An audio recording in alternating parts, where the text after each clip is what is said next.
వేసుకోవడానికి ఇడ్లీ పిండి కావాలండి. ఇడ్లీ పిండి అయితే చాలా బాగుంటుంది. అలాగే ఆవకాయలోని పెరుగు కలుపుకుంటే దీని కాంబినేషన్ చాలా బాగుంటుంది అనమాట. తినడానికి చాలా టేస్టీగా ఉంటుంది. మినపట్టు అయితే స్టవ్ ఆన్ చేసుకొని మనకి అంటుకోకుండా ఉన్న మూకుడు పెట్టుకొని ఇందులో నేను 3 మినపట్ల కింద వేస్తున్నాను, చిన్న చిన్నవి.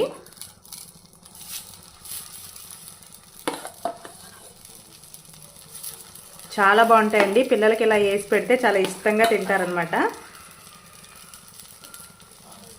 3 సైజెస్లో వేసుకుంటున్నాను. ఇలా వేసేసి సిమ్లో పెట్టి మూత పెట్టేసుకుంటే మనకి మినపట్టు అనేది రెడీ అయిపోతుంది. చాలా బాగుంటుంది. మళ్ళీ వేసుకోవాలండి. ఒక పక్క వేగిపోయిన తర్వాత మరొక పక్క వేయించుకోవాలి.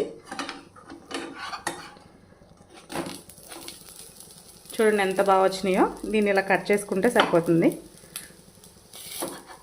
చిన్న చిన్న మినపట్లు పిల్లలకి చాలా బాగా నచ్చుతాయి ఇలా వేసి పెడితే.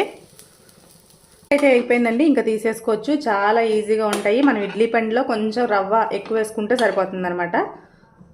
ఈజీగా మనం మినపట్టు అయితే వేసేసుకోవచ్చు. పిల్లలకు కూడా చాలా బాగా నచ్చుతుంది. చూడండి ఎంత బాగున్నాయో చూడడానికి. ఇంతే అండి, మినపట్టు చాలా ఈజీగా చేసుకోవచ్చు. కనుక మీకు నచ్చితే సబ్స్క్రైబ్ చేయండి.